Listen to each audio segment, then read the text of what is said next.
So, here we are. Revelations. I completely enjoyed having to replay this so I could do this rewrite. It wasn't terrible at all. Anyways, in order to finally put my rewrite to rest, we now explore the third pathway of fates, and all the complete bullshit that comes with it.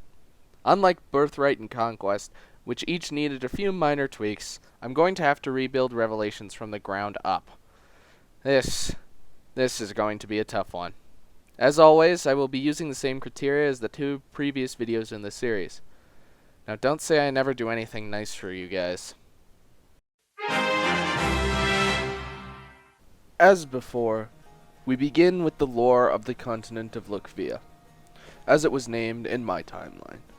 A great dragon named Anankos rose from the bottomless canyon and brought terror throughout the land. In response, the lordly dragons of the world above gifted both their blood and sacred weapons to 4 champions. Then, teaming up with the hero Vala, wielder of the mysterious Yato blade, they fought Anankos for 7 days and nights until the great dragon fell and died.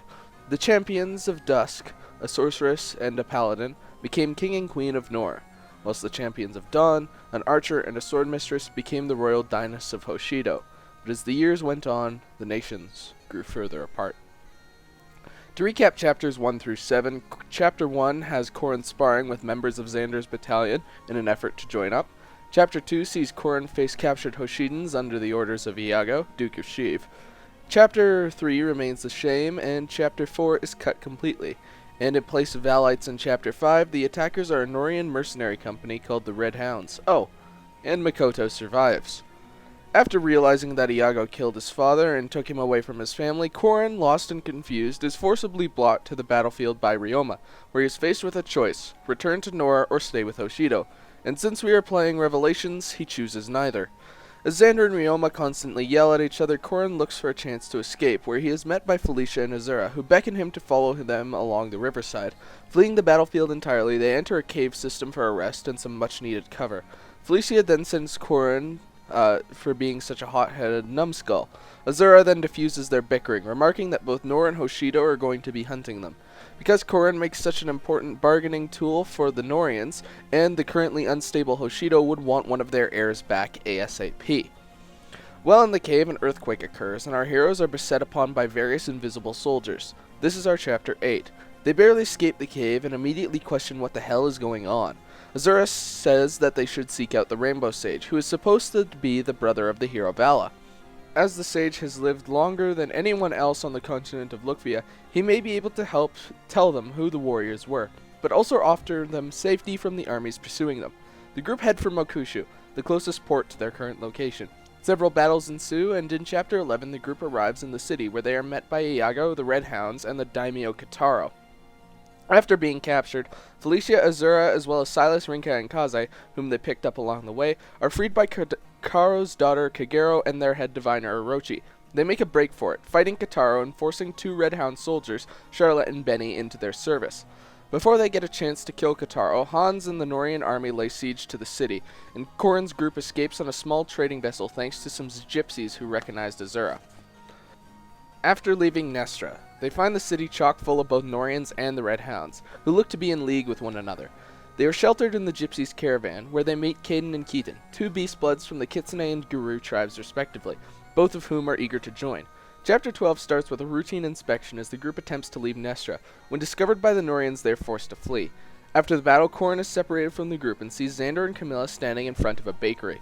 Corrin listens in and hears the 2 of them talking. Xander remarks about how this was the bakery he told his friend to hide in on the night of Corrin's capture, and how he regrets not doing more than he did. Camilla then prods Xander, asking him if he was still in contact with her, to which Xander confirms, saying that while he's certain that he's figured out her identity, he remains unsure of the other party. Camilla then gives a sadistic smile, saying that they can use this to their advantage, to which Xander sends her away, saying that as long as he lives, no harm shall come to his friend. Camilla, now by herself, is surrounded by Corrin's group, and after some quick thinking from their Norian companions, and Corrin buttering up his sister, not literally, you sick fucks, she eventually joins, thinking going with Corrin is the best course of action.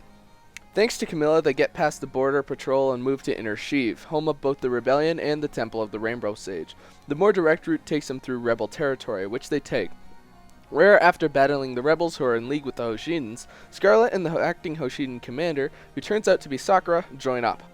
They then reach the Rainbow Sage's temple, where Azura questions their next course of action. Korin answers by saying that as much as he'd like to travel across Hoshido and Nor, recruiting an army and trying to end the conflict peacefully, he knows that's impossible, time-consuming and unrealistic, and it would be better to just lay low until the conflict can sort itself out. Korin then cries, wishing he could have done more to stop it, but his sisters and Azura confront him, reminding him that whether Korin was involved or not, the war would have still happened, with King Garen's life expectancy being so short nowadays, and Queen Mikoto not exactly being popular amongst her people due to her pacifist nature. Something had to give sooner or later. Chapter 14 happens and the group is inside the Rainbow Sage's temple. After defeating his apprentice, the group are granted audience with the sage. The sage meets them, and after Azura informs him of everything they've seen thus far, the sage grows sad and remarks how he knew this day would soon come. The sage then divulges the truth about the hero Vala. Vala was a poor town guard in central Shiv.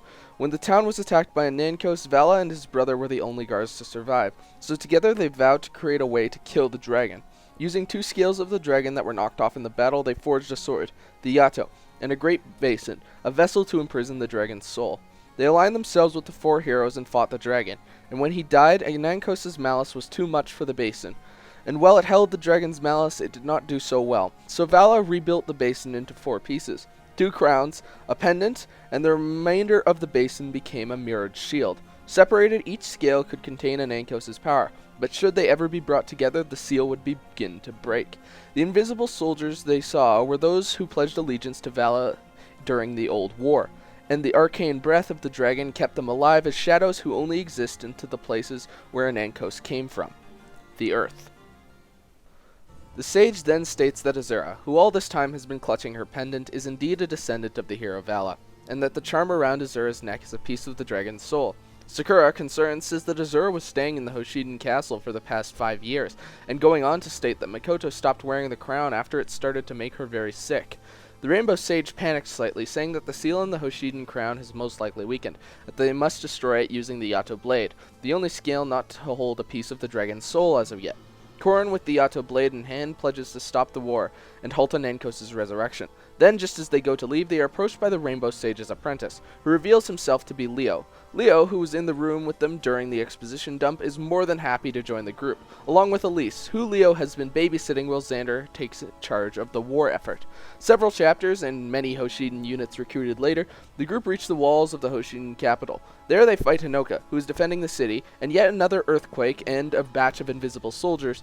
The group fills her in, but not before catching a glimpse of Kotaro speaking with Ryoma as they covertly sneak into the castle. Chapter 18 finds the group defending a bedridden Mikoto from the ghosts of Vala's legion, who were brought to the capital due to the earthquake later.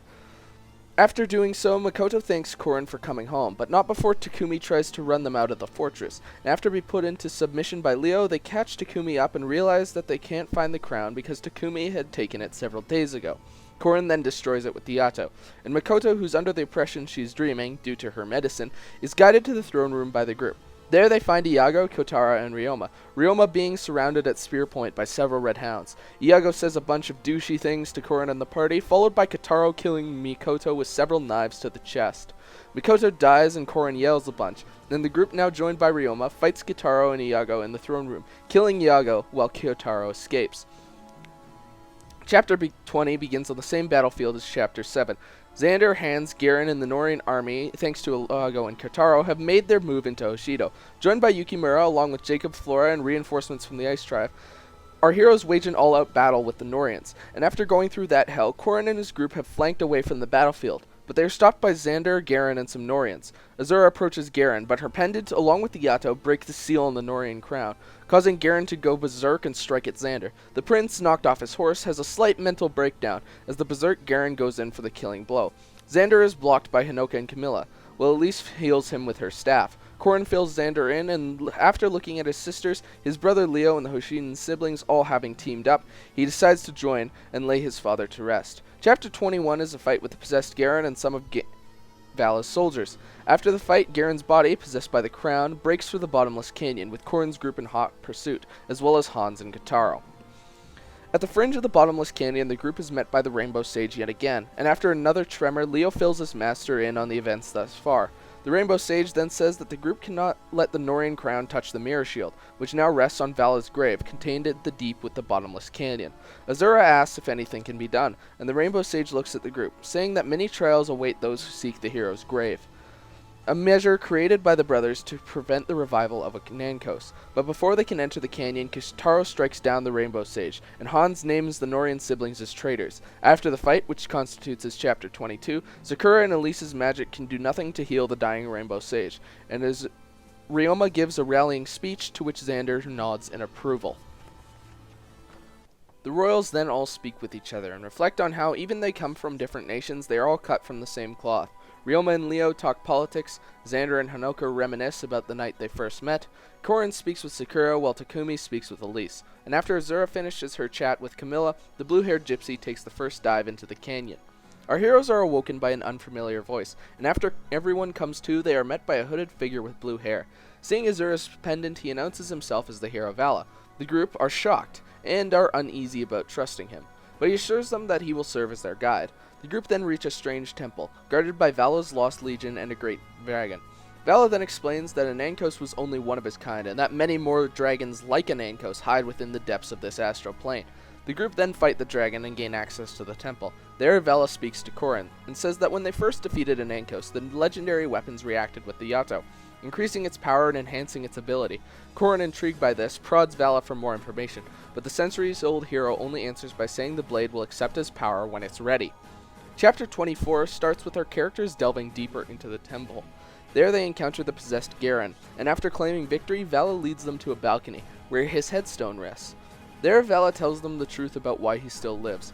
After Nankos' feat, with the dragon's malice effectively sealed away, in order to dispose of the body, the Norian queen and the Rainbow Sage turned Nankos' body into a young woman. A woman who could freely transform from human to dragon. A Manakete. In order to prevent the Black Dragon's revival, the Rainbow Sage took her as a wife, and they too had many children. Every few generations, a descendant would soon be born who shares the traits of the original Manakete, and thus themselves a fifth seal on a Nankos' soul. It seems that Korin has inherited this trait. Vala, who confiscated King Garen's crown, then goes on to explain how ever since the day their home was destroyed, he coveted the ultimate power of the dragons, and would take any necessary measures to ascend and achieve his own godhood.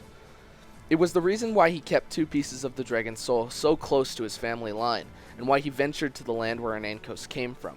The group is beset by Vala's soldiers, and they fight the self-proclaimed hero in an effort to stop him. Vala is struck down, but as Korin goes to lay the final blow, Vala disarms the Yato from Korin, stabs Korin, and takes Azura's pendant. Now with Korin's blood and all the other pieces, Vala summons the soul of the dragon, and using one of the lesser dragon's bodies, he fuses his own consciousness and the soul of the Nankos into this dragon. A dying Korin pulls out one last bout of strength, and after a vision of his dead mother, he comes to in the arms of Elise and Sakura. The siblings and all of their retainers, and all of the units still alive at this point, unite behind Korin and Azura to face the ascended Vala turned dragon. And with the Omega Yato in hand, Korin strikes down the transformed Vala, and the body of the dragon explodes into arcane dust. Our heroes awake in the meadow outside of a mountain. The view gives way to see the capitals of both Hoshido and Nor. Everyone reflects on what they experienced, questioning if it even happened. But as a piece of dragon scale on Korin's shoulder shows up, it is all the evidence they need. Each of the siblings shares a moment with their counterpart, and Xander and Ryoma shake hands, entering the war, ushering in a new era of peace and prosperity.